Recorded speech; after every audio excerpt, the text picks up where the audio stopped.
Hey everyone, welcome to Office Hours. I'm already excited because today we're joined by Peter Gray, and Kinsey says I'm not allowed to say who my favorite people are, but Peter is one of my favorite people. So I'm putting it out there. Kinsey, you can edit it out if you want to later. But for anyone who's here live, you heard it here first. You know Peter because he is a Ride IQ coach, and we hear every day how helpful the dressage test playbooks are on the app, and that's all thanks to Peter. When we talked to him about doing the playbooks, we pitched maybe doing a few of the tests. And Peter was like, no, I'm going to do all the tests so that I can help everyone. And it's been so appreciated. And I know it helps a lot of people. So I'll do a quick intro to Peter. Peter has ridden at the Olympics as an event rider. He's coached at the Olympics for the Canadian eventing team. He is a renowned dressage judge in the eventing world. He is one of the best dressage judges in the world. I mean, he was a judge at Landover this past year, and he was appointed to the ground jury at the World Championships of Eventing this year, which is what we're going to be talking about today. We're going to get into kind of all the aspects of it, including, all the aspects. I don't need to hit them right now. He's a level 4 ICP certified instructor, top dressage rider. Peter, we're such huge fans of you for all of those amazing reasons, but also just because you, from the very beginning, like since before Ride IQ existed, you've been a supporter. You've been willing to help us and go out of your way to give Ride IQ support, give me and Kinsey support. And that's the sort of thing that we will never forget. So thank you for being you, and thank you for being here tonight. Well, thank you for having me. And I just have to give a shout out to both of you and Kyle for coming out with this coaching app. It's just really fantastic. I also get a lot of comments about how much people get out of it. I did have one funny comment, however. Some woman came up to me and said, I really enjoy going through all the test reviews. I go through them at night when I go to bed instead of reading a book. And she said, I found a solution to my husband's insomnia. As soon as he hears your voice, he falls right to sleep. So I'm not sure that was a compliment, but it was kind of funny. It's so funny you say that, because before Ride IQ was out to the public, we had like a beta version, and our dad called us one day and was like, it's like, it replaces my meditation app. It puts me right to sleep. He said the same thing. And we're like, oh, I love that. But we kind of had the same reaction. We're like, we're glad it's soothing, but we're not trying to put anyone to sleep with this stuff. But maybe when she's listening to that as she goes to bed, maybe it's really ingraining your ideas into her head. Yeah. Well, that's the time I go through all my tests, is when I'm laying in bed, and I never get past the trot work because I fall asleep as well. So. Well, you'll have really strong trot work then. Yeah. All right. So I am going to hand it over to Kinsey to kind of kick off tonight's questions. And for anyone who's here with us live, feel free to say hello in the chat. Feel free to put questions for Peter in the chat, and Kinsey and I will relay those. And with that, over to you, Kins. Perfect. Well, yeah, I ditto everything Jessa just said, Peter. You're just such a joy to be around, and we are so grateful to have you on our coaching team. So to get us started for tonight, let's go back to, it was just last weekend you were at Great Meadow. Can you tell us a little bit about how that went and how you think the U.S. riders performed there and how that might kind of bleed into their performances at the championships? Yeah, great question. First of all, riders actually got a really good sneak preview of the judging at Pratoni, because at Bromont, the week before Great Meadows, I was judging with Christian Steiner, who's from Austria, who is our third member of the ground jury at Pratoni. And then this last weekend at Great Meadows, I was judging with Kiki Klingspor, who is the president of the ground jury. So in the last 2 weekends, riders would have had a chance to ride under the entire ground jury, which is, I think, very helpful if they pay attention to the comments and try and figure out what those judges are looking for.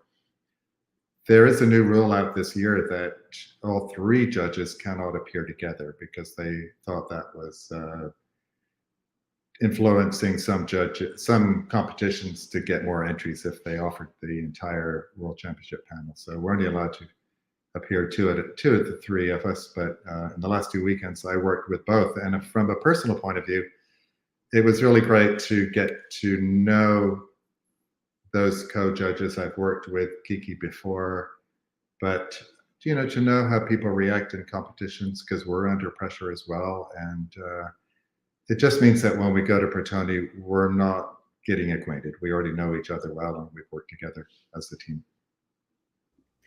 It's so exciting. So Pratoni's coming up very soon in 2 weeks. And you were appointed as a member of the ground jury earlier this year. Have you been to Patroni before in person? Yes, I did have the chance to go this May to the test event, as we have in most World Championship years. There's a test event.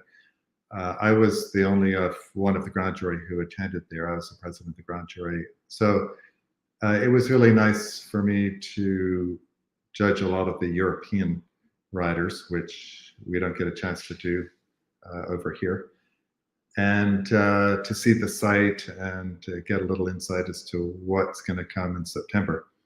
It's a hilly track. It's going to be long, and it's going to need a good galloping horse. The ground is interesting. It's hundreds and thousands of years old volcanic ash that is really the surface for most of the cross-country course. And I would describe it as maybe a hard-packed peat moss. So when it's dry, you can see a little bit of dust coming up from the ground, but it's beautiful footing. It's really quite lovely. So I think we're in for a treat. Yeah, I mean, I am so excited just to watch the live stream. I can't imagine attending in person. So you were there for the test event. How does that work? The test event, is it a full competition and those people aren't the people who are going to be at championships, or what is the test event for? The test event is to really to go through all the sort of the staff, so they all understand what they're doing, test the radios, test the horse ambulance, test the EM, the fire, the medical services, the footing, to see if the footing's good. They've got new footing in the show jumping arena, so we had a chance to see that. The dressage arena. The show jumping's actually on grass, which is another beautiful surface, and we often are jumping at home on grass, but don't compete on grass so much. So I think riders are going to enjoy that. Just the logistics, the transportation, the spectators, the parking. So it's a chance really for the organizing committee to have a test run.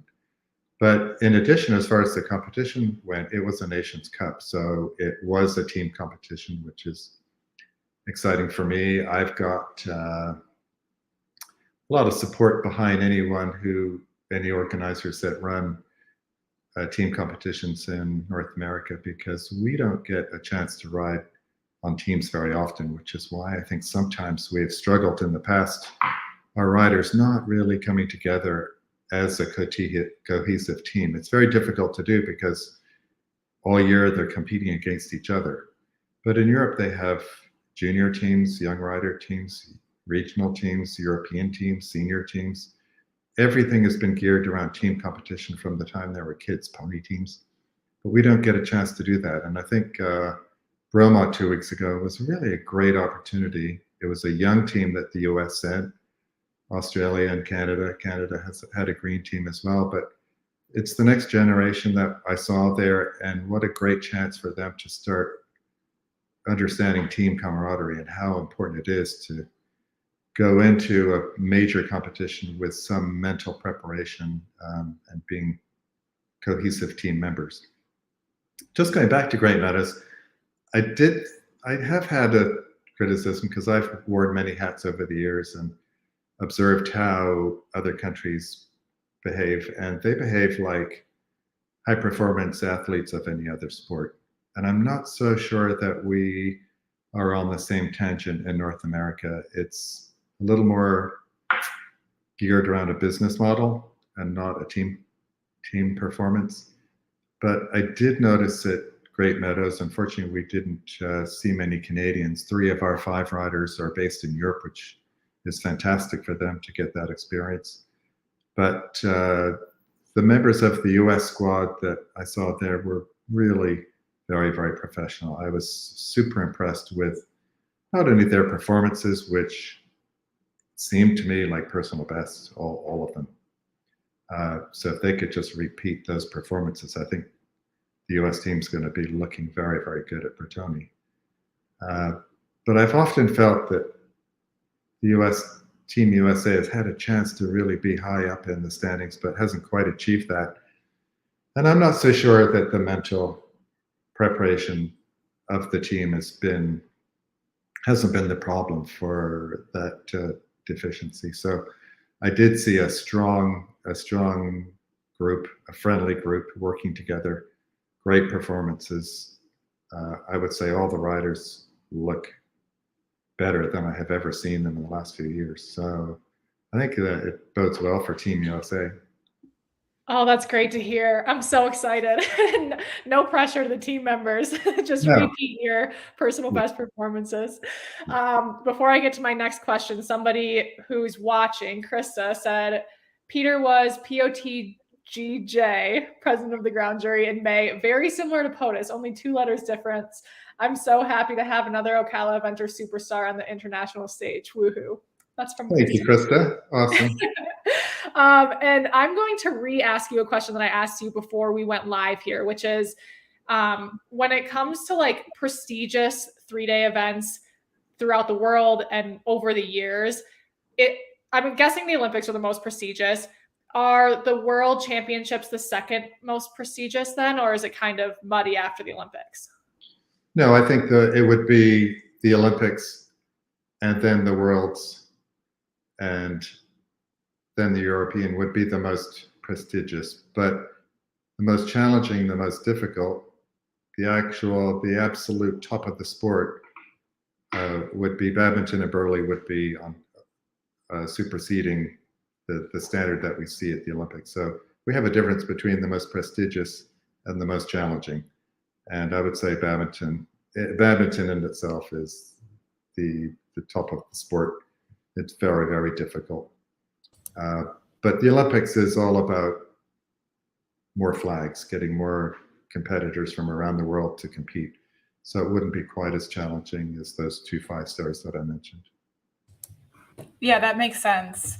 So we have a member of the audience. She's asking, when you say working as a team or coming together, what does that mean more specifically for eventing? Is it walking courses together, discussing, or what do you mean by that? Well, it's really difficult. I worked with the Canadian team for a number of years, and in our sport, we just don't compete as a harmonious team very often. We're always competing against each other for prize money, for wins, for our business, for our personal goals. And we really don't know how to behave, I think, together to get rid of that competitiveness. That's the big thing. We have to then compete as one team, not 4 individuals. And I think that's been a struggle for us, not having had that opportunity for team competitions very often. So that's what I was indicating. Yeah, it's a huge shift from people's normal approach to their competitions. All right, questions keep rolling in, so we're going to keep relaying them to you. The next one is, do you think the grass show jumping will favor the English due to jumping on grass more consistently there? Oh gosh, the English are going to be hard to beat on grass, on sand, on anything.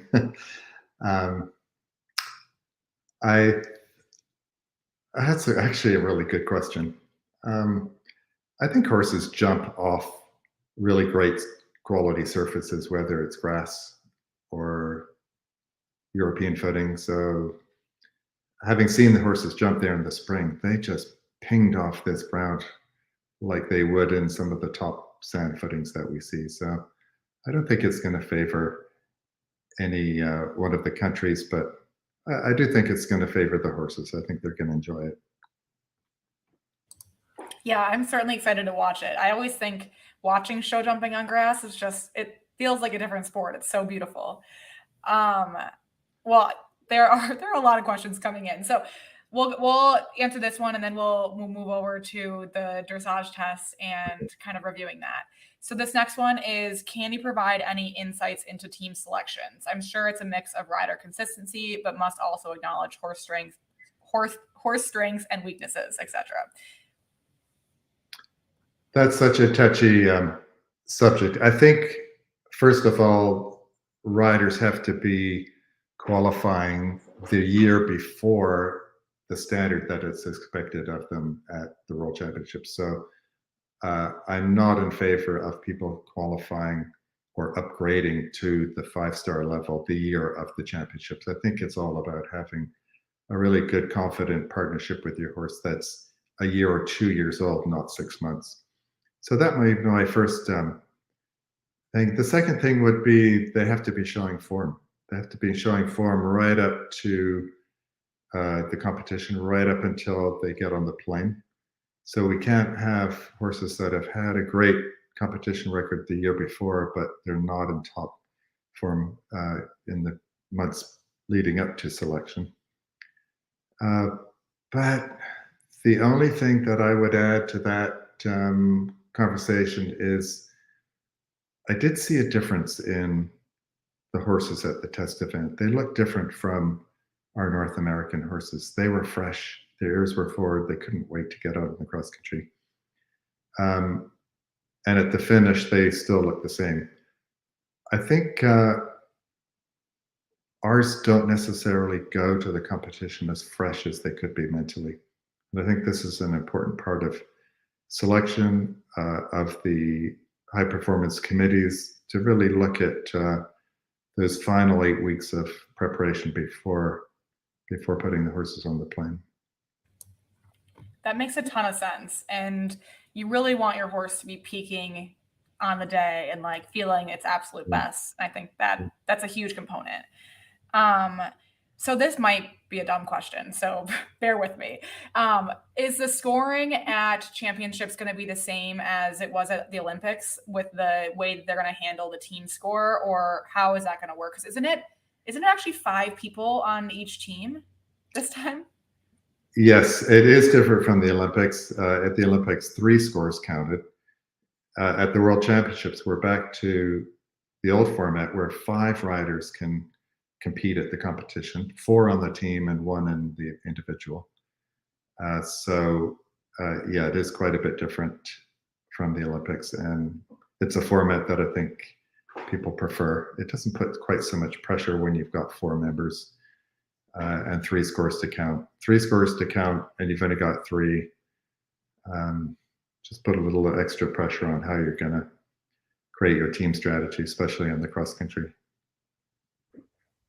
Definitely. Yeah, that makes a lot of sense. Okay, we have some questions that we will ultimately relay, but I do want to ask about the ground jury. And first, will you just tell us the responsibilities of the ground jury members? Yeah, first of all, the ground jury is there to make sure the competition is run under the rules of the FEI, and the chef the technical delegate is our rules person. He's our go-to person, and it's really his role to control the rules and to make sure that if we need help with rules, which there's a lot of them, believe me, they're a huge asset. But the ground jury we have to wear many hats on the ground jury. We have to do the horse inspection on day 1. So we have to have do some work with the veterinarians who are on the jury to evaluate the horse's soundness before the competition begins. Actually, going back one day before that, on the Tuesday at Pratoni, we walked the course, and course designers really are the experts. They know what we're doing, but sometimes it's nice to have fresh eyes the week of the competition, particularly when it comes to suitability of fences for the competition that's being held, that the obstacles aren't too over challenging, or that they're up to the standard. We don't actually have a lot to say because the course designers, as I said, are top quality. But every now and then I've been to competitions where I think one or two of the jumps is over the top, and the course designer's been looking at them, every day for the last 4 months. And so we're new eyes. Then, of course, we have to judge the dressage and officiate on the day of cross country, observe dangerous riding in the interest of the welfare of the horse, have a keen eye on horses that are getting tired towards the end of the course. All horses are going to get tired, but we have to evaluate between a horse that's tired and a horse that's exhausted. Of course, we have to arbitrate over any protests that might occur during the day. And this is one thing I learned judging in Europe, is that when you come to Nations Cup, it is serious business over there. I go to most of the FEI competitions in this country and everyone's having a great time, but this team business is serious stuff. And we've got to be on the ball with adjudicating protests, with making sure rules are abided by. The final day, we have another horse inspection, so we're evaluating soundness, and then walking the show jumping track, judging the show jumping course. So our job doesn't ever end until the champagne is opened at the very end. It is such a big job. Like, I am shocked that more than one person in the world exists that is capable of all those different things. So how does it actually work with three of you? Is it a democracy? Like, is it 2 against 1? How do decisions get made? Through discussions, and we always try to come up with the same result. And I think the FEI's really selects the ground juries with a lot of thought. They look at people who have a good track record. They, I think, look at officials who are rider friendly, who have good communication skills so they can talk within each other and hash out some of these issues and problems that arise. So yeah, it's actually a part of the sport I love. Having come from a background of mostly being a competitor and a trainer, then to do lots of coaching of teams. And to be honest, when I first started in to get my license as a small R 11 years ago, in the back of my mind, I didn't tell everyone, but I wanted to, having ridden at the Olympics, I wanted to judge at the Olympics. So the World Championships is just as good, and it's a thrill for me to have achieved that, and I feel very privileged. It's a vicarious thrill for us. Like, I, from the day that you got appointed, have really been on cloud 9 about this. So we're very happy for you. And there's still time for the Olympics too. We can do both. All right. So we could transition into dressage tests, unless, Kinsey, do you have more questions about I guess one question that I had out of curiosity about the ground jury is, you mentioned the other 2 people that are on the ground jury with you. Are they from, I'm guessing they're from outside of the US? Yes, Christian is from Austria and Kiki's from Sweden. Okay. And is that, I mean, it's just typical of a ground jury that all 3 would have to be from different locations? Yeah, I think it's a great mix of judges from different parts of the world. So Kinsey and I are here to ask the most basic questions for anyone who has them. They're great questions. Well, should we go through the dressage test now? And I'm sure, because there's a lot of questions, I'm sure there'll be more, and then we can go back to questions, and then maybe if we have time at the end, review Buck's test. But if we don't get time for that, I think that's totally fine. Okay. So the first thing I would start with is what I commented on the dressage reviews that we did for Ride IQ, that your warm-up, no matter what level of competition, whether it's 5-star, Pratoni, or beginner novice, the warm-up for me is categorized into 3 areas. 1, relax your horse. 2, get him supple, which is the ability to bend. And number 3, get him in front of the 8, so going forward from the leg and coming back from the half halt. And then after that, if there's any movements that you feel you're a little bit rusty with and you would just like to remind your horse before you go into the ring, you could do a couple of those. But I see way too much drilling of the horse in the warm-up. You've already done your education at home over the final week, months, and years leading up to this moment. So you're not going to, train him teach him anything else on that final warm-up. So I think, always remember to break it down to those 3 areas, because that's what the judge wants to see: a supple horse, a relaxed horse. I think the last 10 minutes is an area where riders need to really think about how best to prepare their horse from leaving the warm-up area to going to the competition arena, as far as this mental demeanor goes. All horses need to be relaxed. The horses that are tense, maybe you want to just ease off in the final 10 minutes, maybe stand still, maybe walk, maybe do some stretching long and low. But I see far too many horses that come into the arena in a complete lather, absolutely on a tight rein, being restricted. So it's just an indication of that final warm-up. Really, they didn't really understand. They're getting ready for their performance on the stage. And I think people need to think about that more rather than overtraining their horse, overtraining. Then comes the question of what are we going to do going around the ring? As I said on the Ride IQ dressage reviews, show the judge something you can do, not what you can't do. In other words, if your horse has a 4-beat canter, maybe choose to trot going around the ring. It is interesting to see in the last year some of the things I've experienced at high-level competitions, what riders do going around the ring. And although many times I've got my head down doing the final comments for the previous rider, and we're not supposed to prejudge as they go around the ring and form ideas of what we're going to give for that entrance. If we're all done with our previous test, you can't help but look up and watch what the rider's doing. And it's quite interesting. Just last weekend at Great Meadows, Lauren Kiefer on both of her horses did her canter work around the ring. And then she did a circle up at A and just gave the reins for 3 or 4 strides and let the horse stretch down and forward and relax his back.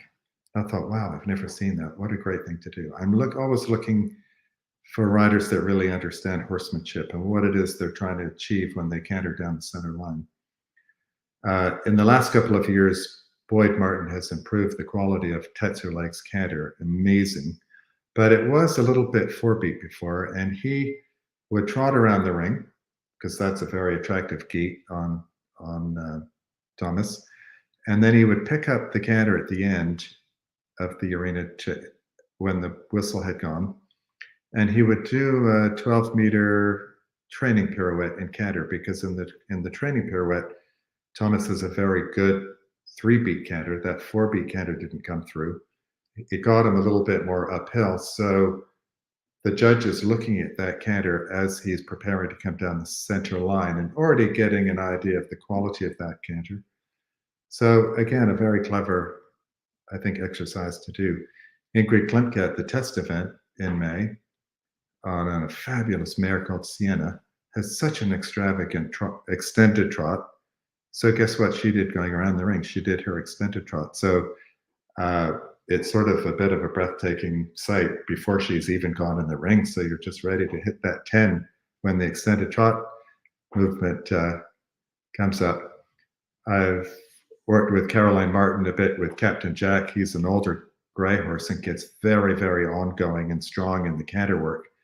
So up at the A end of the ring, we would do all the warm-up in trot and a bit of walking, and then do a turn on the forehand right up by the letter A, and then from the turn on the forehand, go straight into canter right down the center line. And that would just be little enough canter that he would keep the self-carriage and keep mentally fairly relaxed. Years ago, David O'Connor at Bromont, where the competition arena can be fairly electric, his horse got tight in the back, and you've got to do something going around the ring to get them loose. He went rising taut, stretched it in a low frame. Whatever it takes to get the horse ready to perform to his maximum when you enter the ring is what riders need to do going around the ring. That is such great advice. Kinsey, Kinsey was going to say something, but it's really fascinating hearing those stories and hearing those stories of top riders preparing their horses in such thoughtful ways, because I think as amateurs, it's really easy to go around the ring and just be a ball of nerves, trotting, not thinking about that time, thinking about the time when you're in the ring and not putting enough attention to how to prepare yourself to be in the ring and how to prepare your horse to be in the ring. Yeah.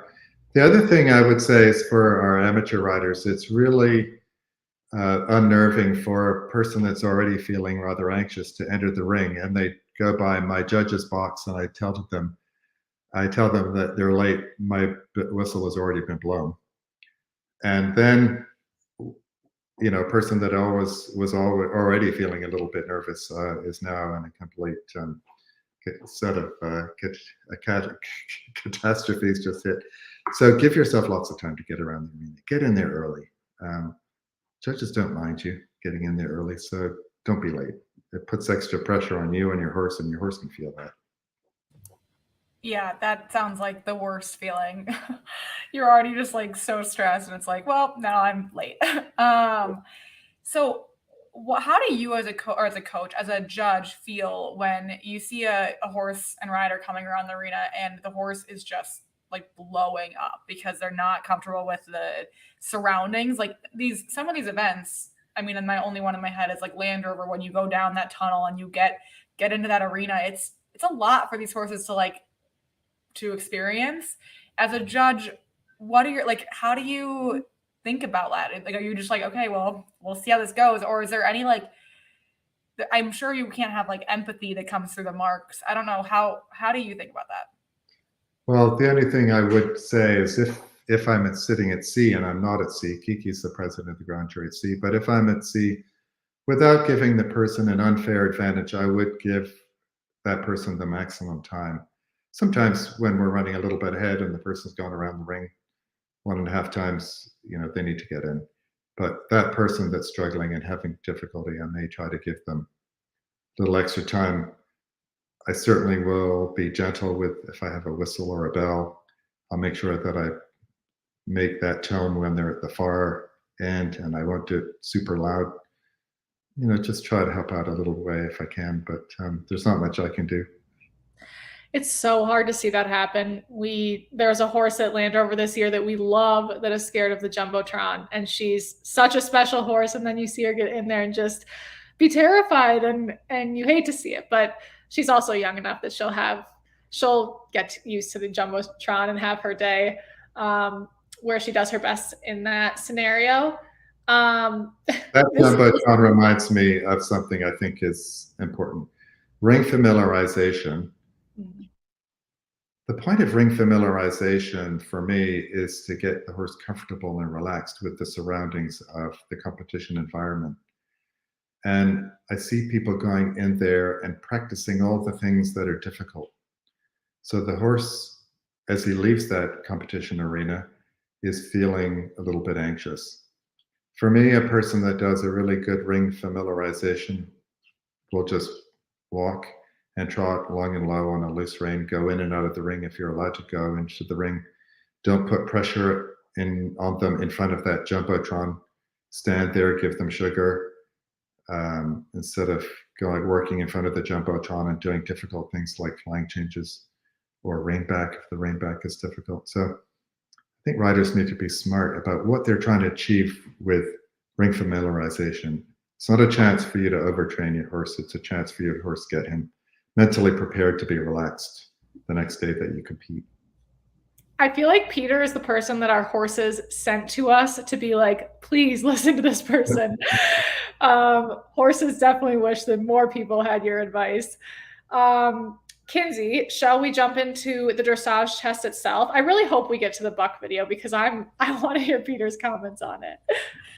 Well, yeah, Peter, if it works for you, I can share my screen and we can go through this if that's a good next step. Let's share the screen so the viewers can follow along.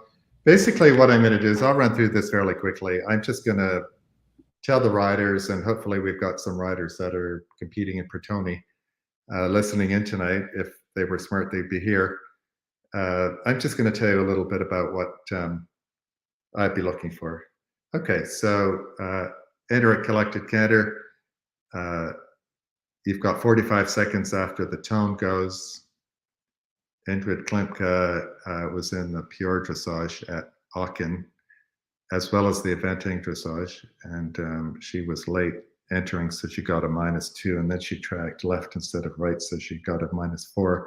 So that was a really unfortunate way to start her test. But anyway, get there within 45 seconds. After 90 seconds, you're eliminated. So clearly the straightness is an important thing for the horse. That if the horse, I think very often, if a horse is going to be crooked or not straight in the canter, just say the haunches are to the left, it actually happens on the canter where the horse is more balanced. If you can, it's hard to get your head around that. So in other words, sometimes it's better if your horse is more balanced in the left lead canter, but he's crooked, you'd be better off coming in on the right lead canter where the balance isn't so good, but the straightness is like 100%. So things like that you've got to think about. The halt, make sure you have 3 seconds of immobility. That's really important. And then we're judging how prompt they are going into the trot after that halt. We want the halt to be without trot steps, directly to the halt, but smooth. It's very hard to get directly to the halt and not be abrupt, which looks like, you know, a reining horse coming to a sliding stop. We don't want to see that. So that's a hard balance to get that. Anyway, prompt after the immobility for 3 seconds, promptly into the trot, and then track to the right. And like I said on the dressage test reviews, make that like a half 10-meter circle to the right, make it smooth, showing the suppleness for the judge, which is the first time she or he may see the horse from the side. MXK, the long diagonal, we have a medium trot. So I would say the important things are the regularity. That means the 1-2, the tempo and the cadence of the trot to begin with, but in addition, showing power and some ground cover in the medium trot. In the directives, which we see in the middle, which some riders think are there so the judge knows how to judge the test, but it's for the riders to know what the judge is looking for. So lengthening of the frame is something that honestly I don't see enough. But if it's in the directives, that means that FEI judges all around the world are looking for lengthening of a frame. So let's just show the judges what you're supposed to be showing, not what you think you should be doing, but maybe what the FEI's decided that judges should be judging. Half pass to the left. I think the important thing about this is not to start with the haunches leading. So I would recommend to the riders that as they leave F, that they do 2 seconds with a straight horse going towards X. And then after 2 steps, think of it as haunches in on the diagonal line. 2 steps of trot is a second. It's no time at all, but it guarantees that the forehand will be a little bit leading and in the correct position. The other thing about the half pass, very often we see the energy fading as they get to the end of their half pass. Train in the half passes so that you actually build some length and trot in the half pass so that we see that strong energy and fluency right to the letter X. The other thing to know is you can't see the letter X as you leave F, so you have to know what you're pointing at. And it's at the letter S. You should have the letter S, like Stephen, situated in between the horse's 2 ears for every step of that half pass. And if you do that, you'll end up at X. So the degree of difficulty of this 5-star test for me is all about the changes of the bend. In the 4-star test, we do circles to the left, shoulder in to the left, half pass to the left. But here, as you notice, we're continually switching it up. So we go from a half pass left to X to an 8-meter circle to the right. So it doesn't feel like a very fluid thing to do. So you have to basically, with that movement, be able to show the change of bend over 3 or 4 steps from the left for the half pass to the bend right for the circle. So to give yourself chance for those 3 steps, I would recommend getting to X a little bit early so you can make a very smooth change of bend from the left to the right. The 8-meter circle, I would say that those are hard. I think 10-meter circles are hard. To make sure the tempo is even, that we don't have slowing down steps, that we don't have getting bigger steps.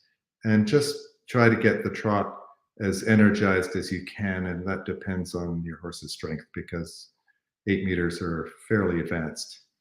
So from the 8-meter circle to the right, we go directly into shoulder in right. So we're using the right bend we had on the right circle. So you should be able to flow straight into that shoulder in right, which again, the degree of difficulty having the shoulder in on the center line versus the track becomes more difficult because we don't have a fence to help balance and to hold the position. So we've got shoulder in right, and then it's C-track left. So again, over 3 or 4 steps, we've got to show the bend from the right to the left. So again, I recommend getting to G 2 or 3 steps early, so you've got time to make a very slow, progressive, and smooth change of bend through the horse's body and neck. So here we have C-track left, and again, you'll see in the directives that says bend in the shoulder in, and actually bend in the track left as well. Extended trot, so we want to see more ground cover than we had for the medium trot, more power, but again, lengthening of the frame. I see far too many of our riders just with too much of a hill to look, that the reins are tight and the reins have too much pressure in them, and that balance in the extended trot is being maintained through too much restriction. We're judging the freedom of the gaits in every movement. So freedom of the gaits means a soft contact. Transitions are very important. We have a transition mark for the extended, which is actually a transition preparing for the extended trot, and actually then going from the extended back to the collected trot.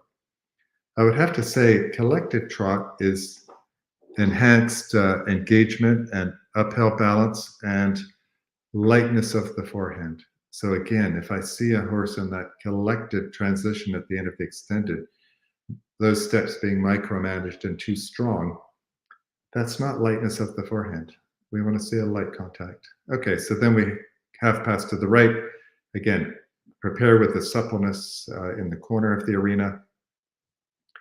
And then we have that change of, okay, so K to X, we should have the letter R between the horse's ears. If that'll end up, the horse at X, again, get there 2 or 3 steps ahead of time.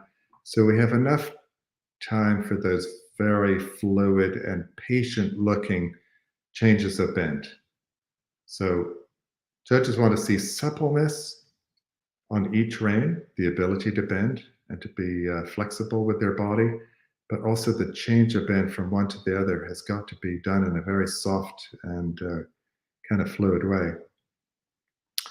So circle left and then shoulder in left again. The circle sets us up for that left bend for the shoulder in left.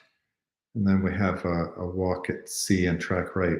I would just have to say that I'm a bend fanatic, and I'm constantly saying more bend, more bend, more bend in all these movements. If you count the bend in the track right at C for box 1, box meaning the movement, and again, box 11, the track right and walk again. If you consider the bend that's required in those 2 movements, the word bend appears a total of 8 times out of 11 movements. So riders need to sort of, they should be figuring this out, that the judges want to see bend. I wonder sometimes if riders are so obsessed with the outside rein, the dominance of the outside rein, which we're all taught inside rein to outside leg. It is a more dominant, more supporting rein, but it's not so strong that it's restricting the bend or the flexion. And I think sometimes that happens. Or they think that the amount of bend they have is enough, and it's just certainly not. So I would have to highlight all those word bends as they appear in the directives. Interesting movement here when we track to the right at box 11. So we've done shoulder and left, and again, finish early so we can make a number one, change the bend at G, and then track to the right as if you're on a half circle. And then on the turn in front of C is the best place to make that transition, not at G when you're on the center line. Why? Because horses are more submissive, they're softer, they're more responsive to the half halts, which would be used for the trot walk. They're more submissive in a moment when they're bending in their body. So that would be in that turn to the right.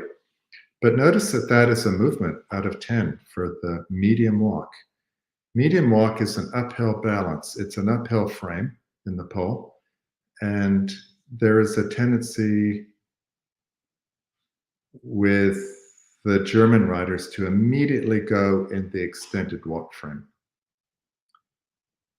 But the medium walk and the extended walk are two different outlines of the neck and the pole. So medium walk is an uphill balance. Extended walk is where the pole is at the same level of the wither or slightly lower. The nose goes forward ahead of the vertical, which will make the top of the neck flat like a table. And so this is very much different than the medium walk. So for those people that go more into the free walk frame, as soon as they make that walk transition, 6 is the most you're going to get from me.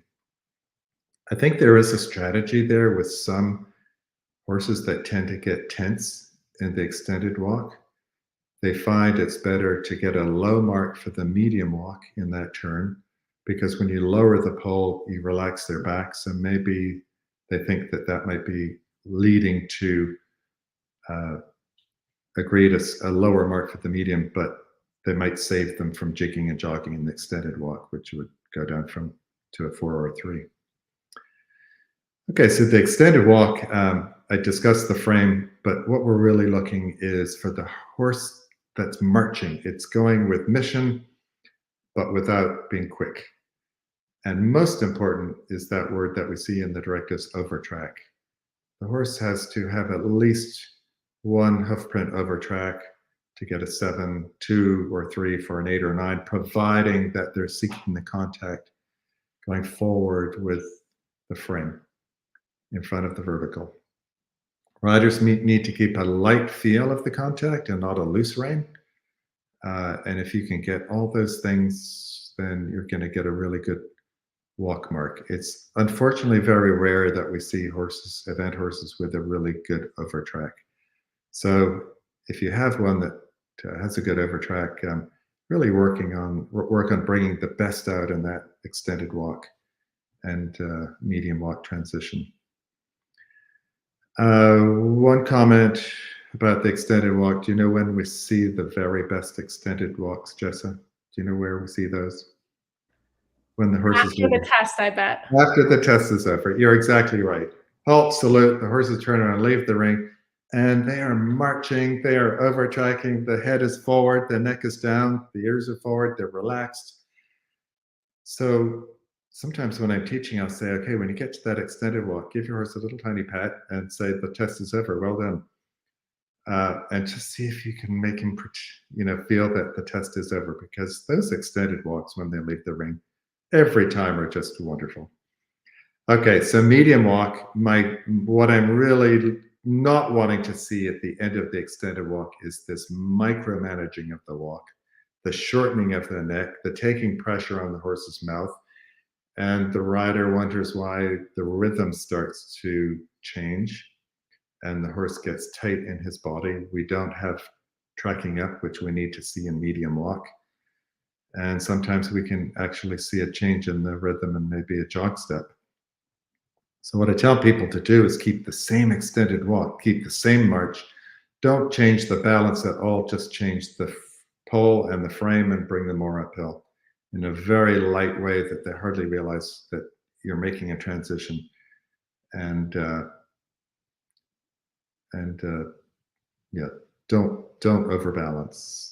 It leads, that restriction of the gait goes directly to anxiety in the horse's body. Understand also the biomechanics of how a horse walks. If you look at a horse walking in the paddock, his nose is going forward and back and forward and back. This is the biomechanics of the way he walks, and also the same thing happens in canter. It's different in trot. The head and neck stay fairly still.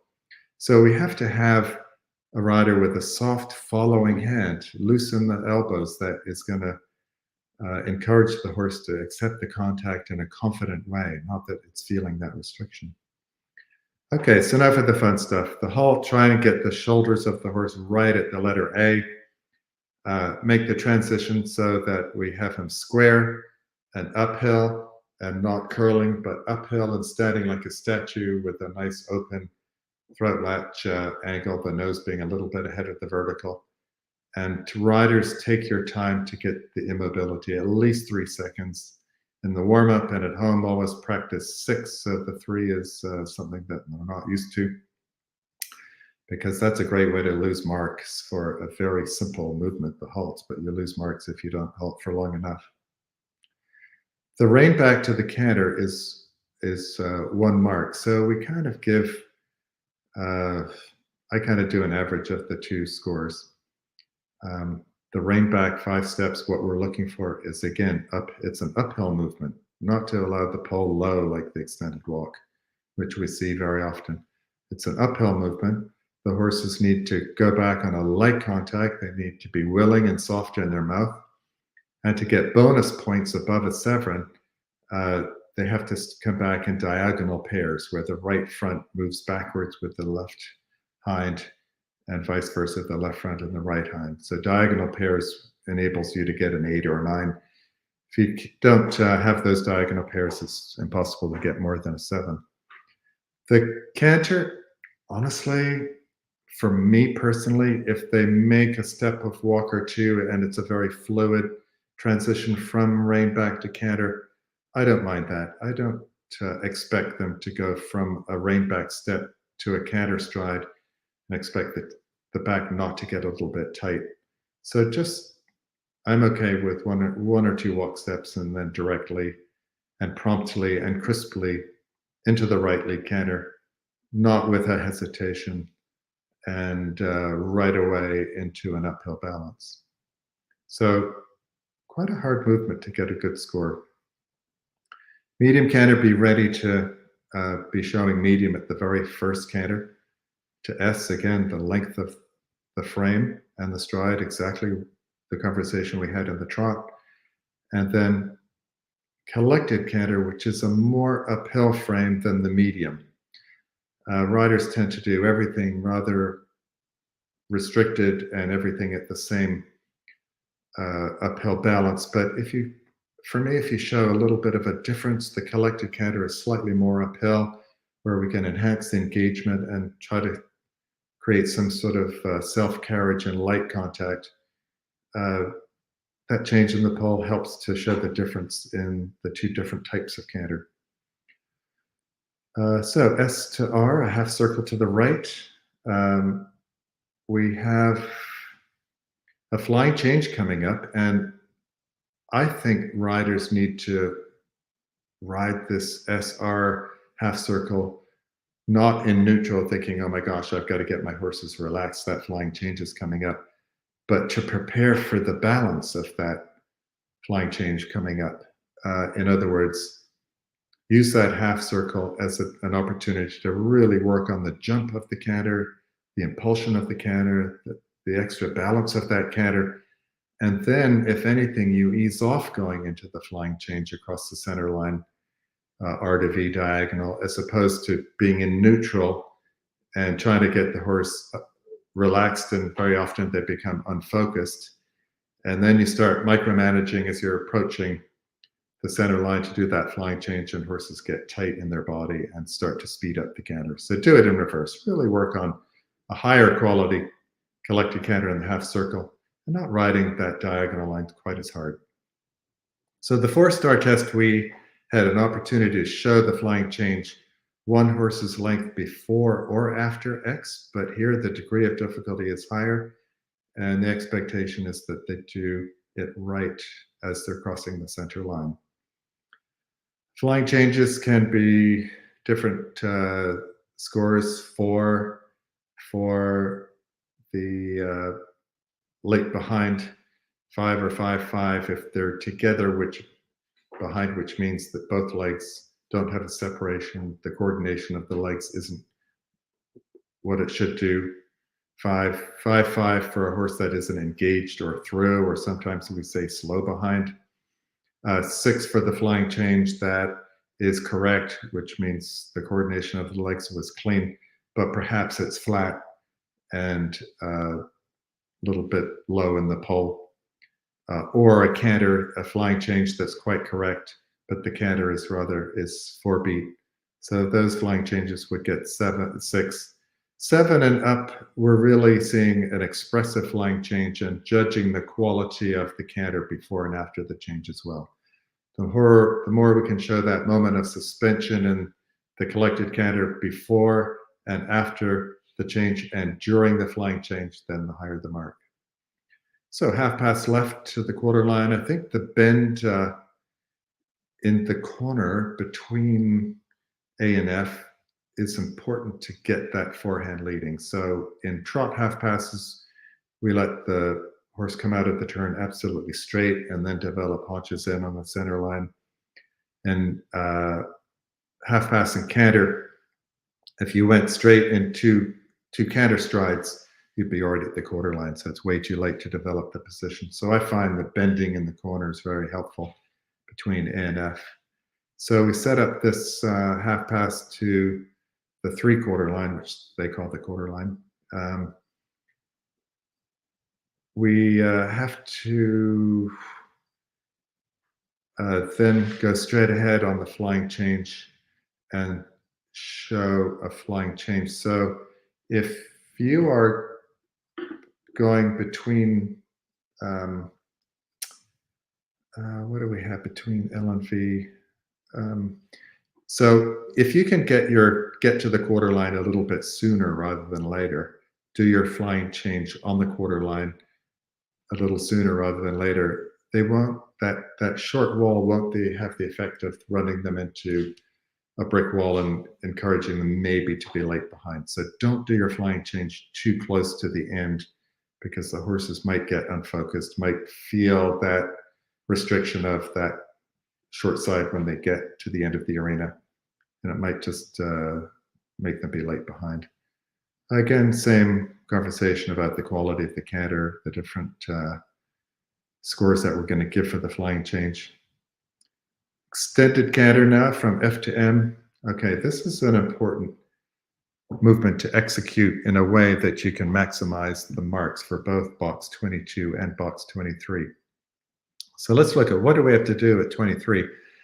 We have to do a stretch circle in working canter, and remember that a horse's ability to stretch down and forward is really a reflection of how balanced they are. If they're on the forehand and the stride is elongated, they're not going to show the quality of the canter, but also they can't physically stretch as much. So we have 3 strides between M and C to get the horses collected, ready for that stretch circle. 3 strides is nothing coming from extended canter. So what I like people to do is to get into the extended canter early at M, F, very promptly at F, go forward into F, even start in the corner between A and F, start your extended so you can get a really great number of strides, a good demonstration of the extended canter, the ground cover to show the judge, but then come back maybe 3 horses lengths before M. let the transition back to M be a little bit on the early side so you have time to show that self-balance in the collected canter before you get to C, and then maybe get a better stretch circle. Again, usually I'm saying show more stretch. If in the directives you see it says stretching forward and downward, I always see lots of forward, but not enough downward. Okay, so you've got to train your horse at home, not only forward, but also downward. They should be going down towards their knees, not just low by their chest. Remember, also part of the score is that they're seeking the contact. Again, just like we talked about in a trot stretch or a walk stretch, the nose should be a little bit ahead of the vertical. It should show some element of submission. It should show a light feel with the rider's hands, but it should be forward and down. And then as we pick up the pole, as we're approaching C, to do that without resistance and to do that with a confident connection with the rider's hands. Then we've got a very few number of strides to get ready to collect that canter or balance the canter before that final short diagonal S to P, where we have to do another flying change. I do see a tendency as we progress with the canter work that the quality of the canter, meaning the 3-beat rhythm, the uphill balance, the uphill tendency, and the self-carriage starts to diminish as we get towards the final third of the test. So I would encourage riders to think about their mental game, to stay focused, to show that same degree of balance as they had for the first canter movements and show it in the final canter movements. Down the center line, it's always disappointing for me when riders go deep in the corner at F and show a center line which is more like a 90-degree turn and a 90-degree turn. Again, make it like a half circle to the right. Show the suppleness in the turn. Make that turn onto the center line easy for the horse, not making it difficult by actually slowing down to go deep into the corner. In which case, if we did that, we might have a change in the tempo. We might lose the roundness of the frame. It might get a little bit hollow. So all these things that riders do on that final turn on the center line, which isn't helping their score. The halted L is at the second letter. It comes up very quickly. So if we make that turn onto the center line a little bit easier by making it like a half circle, really working on the balance on that turn onto the center line in preparation for that halt, because it comes very quickly. Then we have the harmony mark, and as I discussed in the dressage test reviews, it's a little bit of a freedom of the judge to, express their own personal feelings about riding, about training, the pathway of training. Really, for me, it's the connection. It's about that soft, confident feel with the horse's mouth. I often wonder if this is a rider that I would put on my horse when I'm looking at that harmony mark. I want to have a rider on my horse that is light and encourage confidence with the horse, not a rider that sits in a way that's tight and is not encouraging tight and tense, and in the way they sit the trot is not encouraging the horse's back to stay relaxed. But for me, it's about the lightness of the hand, the response to the aids, forward and back with invisible aids. As I've said before, my favorite comment is happy horse equals happy judge. If I've seen a horse that's happy, his ears are forward, he's doing all the movements with freedom at the gaits and suppleness and looseness of his body, I'm going to go really high on that harmony mark. I go really high on that harmony mark if it's a nice ride. Even if there was a couple of mistakes or the rider struggled with the horse that was a bit tense, if it's a harsh rider with abusive hands, I'm going to go really low on that mark. So be prepared. Peter, that was amazing. Every time I listen to one of your dressage tests, reviews, playbooks, I am always like, this is just the best resource in the whole world.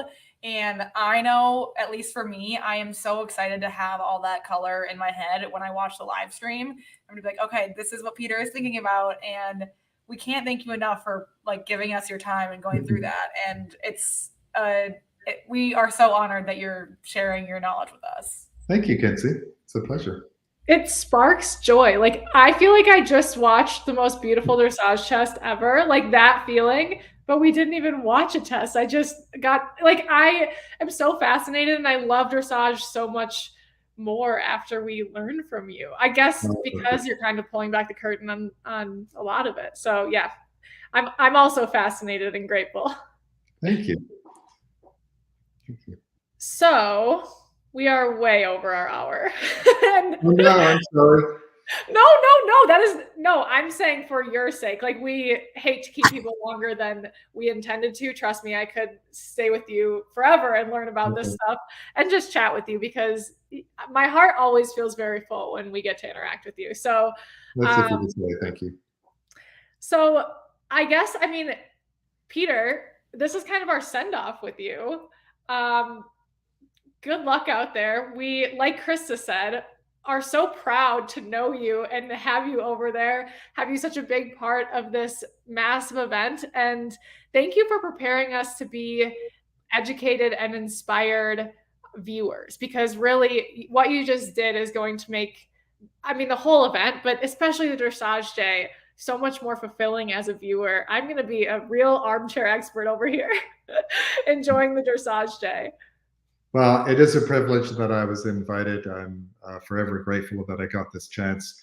But I'm also proud, not only for Canada, but for North America, that we have a representative over there. So it should be a great week. I wish our Canadian and American teams the best of luck, and I'll try not to be too harsh on you.